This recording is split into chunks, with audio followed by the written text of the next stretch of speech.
Principle 3. Remember that a person's name is to that person the sweetest and most important sound in any language. Number 3. If you don't do this, you are headed for trouble. Back in 1898, a tragic thing happened in Rockland County, New York. A child had died, and on this particular day the neighbors were preparing to go to the funeral. Jim Farley went out to the barn to hitch up his horse.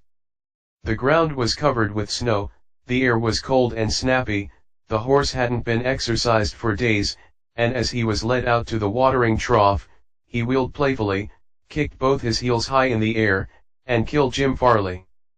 So the little village of Stony Point had 2 funerals that week instead of 1. Jim Farley left behind him a widow and 3 boys, and a few $100s in insurance. His oldest boy, Jim, was 10, and he went to work in a brickyard, wheeling sand and pouring it into the molds and turning the brick on edge to be dried by the sun. This boy Jim never had a chance to get much education. But with his natural geniality, he had a flair for making people like him, so he went into politics, and as the years went by, he developed an uncanny ability for remembering people's names. He never saw the inside of a high school, but before he was 46 years of age, 4 colleges had honored him with degrees and he had become chairman of the Democratic National Committee and Postmaster General of the United States. I once interviewed Jim Farley and asked him the secret of his success.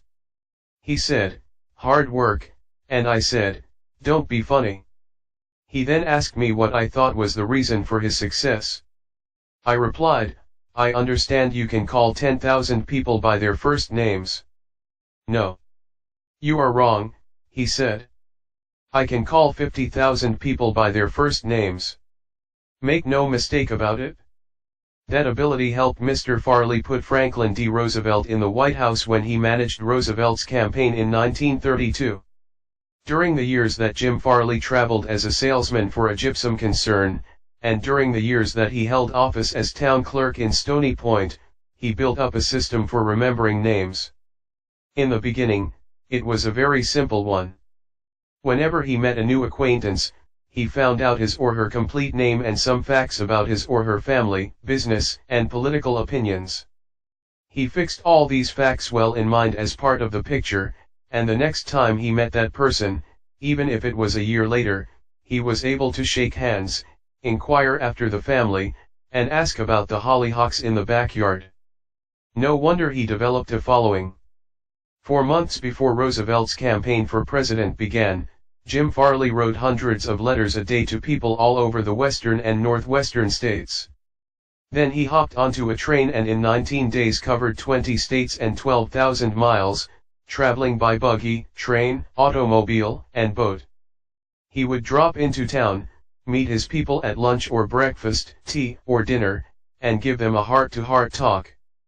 Then he'd dash off again on another leg of his journey.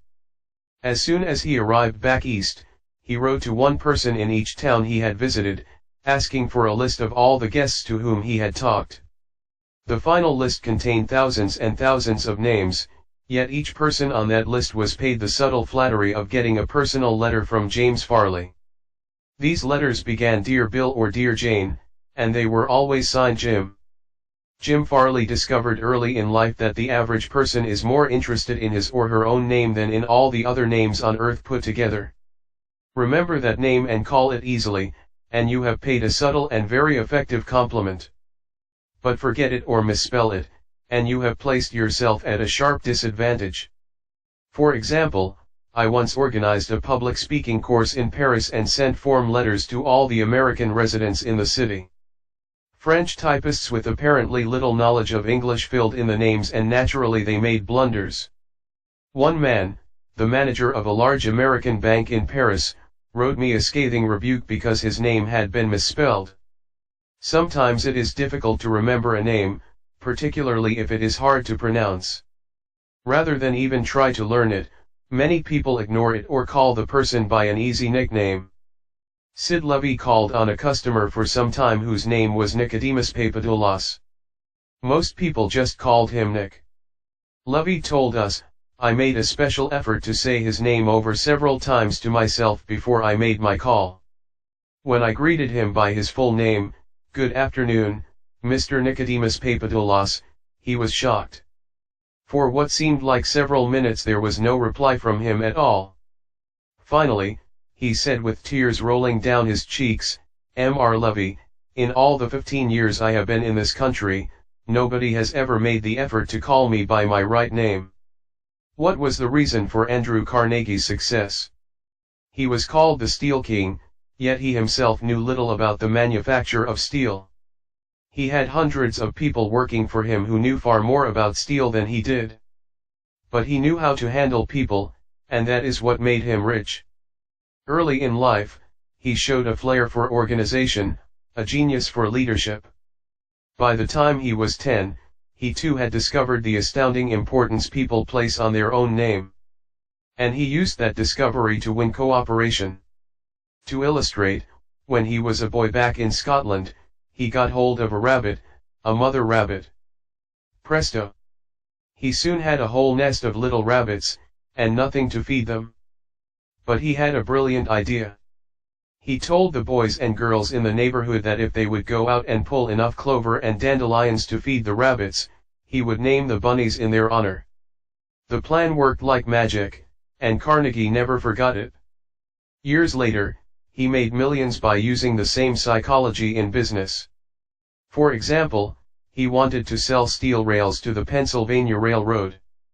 J. Edgar Thomson was the president of the Pennsylvania Railroad then. So Andrew Carnegie built a huge steel mill in Pittsburgh and called it the Edgar Thomson Steel Works. Here is a riddle. See if you can guess it. When the Pennsylvania Railroad needed steel rails, where do you suppose J. Edgar Thomson bought them? From Sears, Roebuck. No. No. You're wrong. Guess again. When Carnegie and George Pullman were battling each other for supremacy in the railroad sleeping car business, the Steel King again remembered the lesson of the rabbits. The Central Transportation Company, which Andrew Carnegie controlled, was fighting with the company that Pullman owned. Both were struggling to get the sleeping car business of the Union Pacific Railroad, bucking each other, slashing prices, and disrobing all chance of profit. Both Carnegie and Pullman had gone to New York to see the board of directors of the Union Pacific.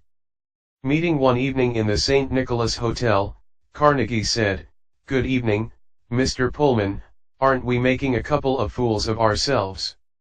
"What do you mean?" Pullman demanded. Then Carnegie expressed what he had on his mind, a merger of their two interests.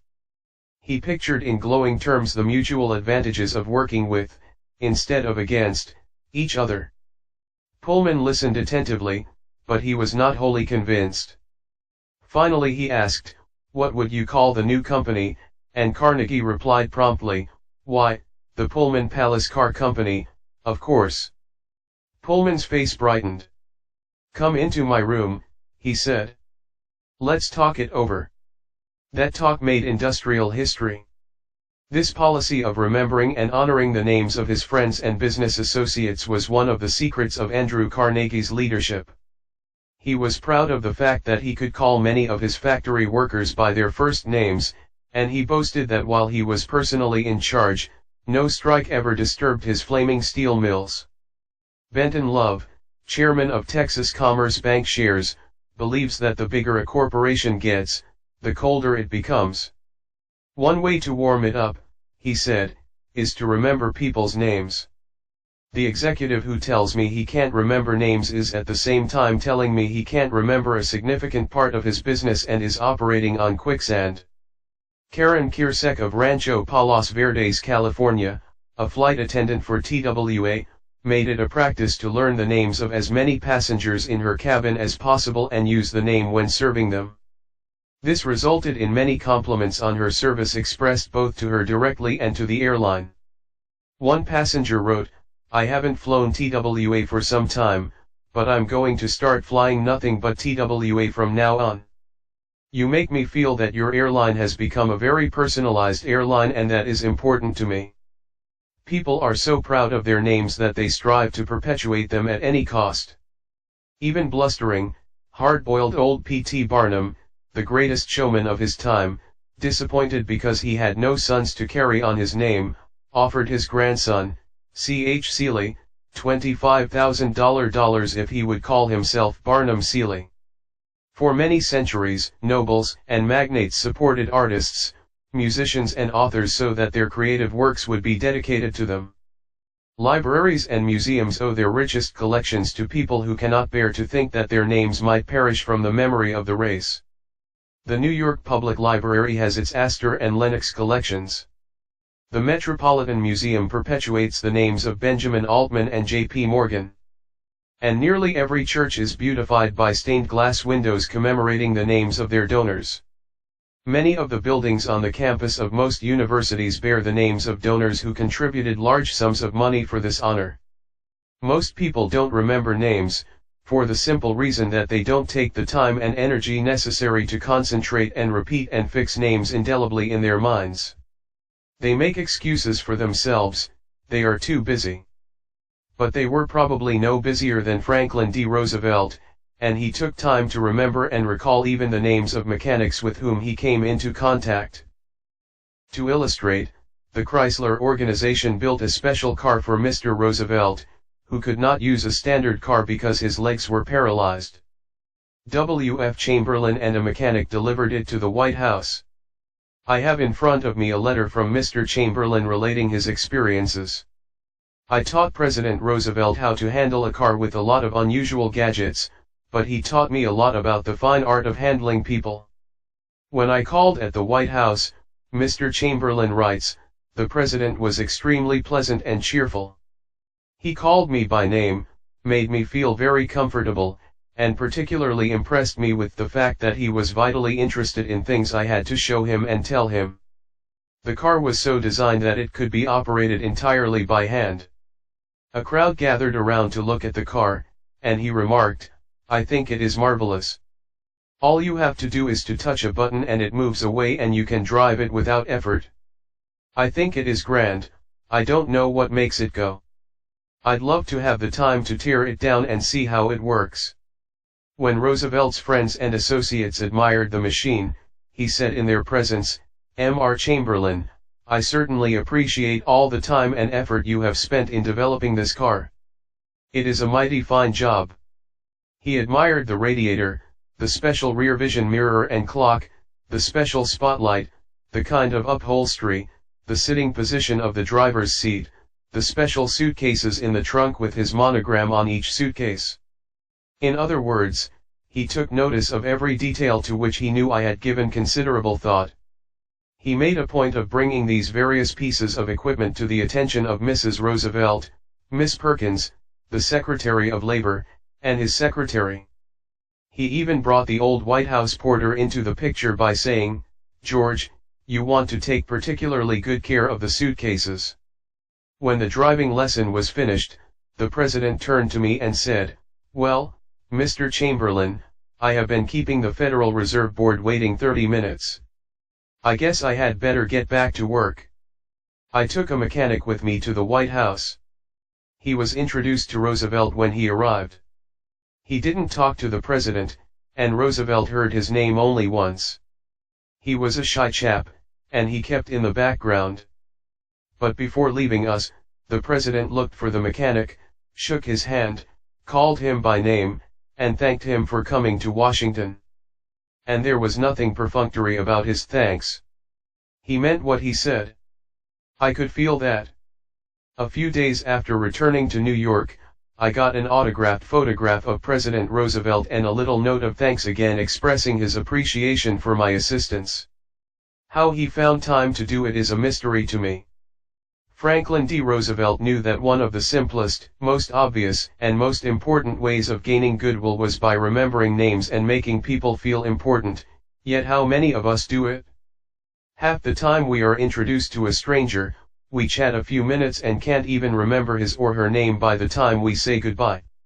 One of the first lessons a politician learns is this: to recall a voter's name is statesmanship. To forget it is oblivion. And the ability to remember names is almost as important in business and social contacts as it is in politics.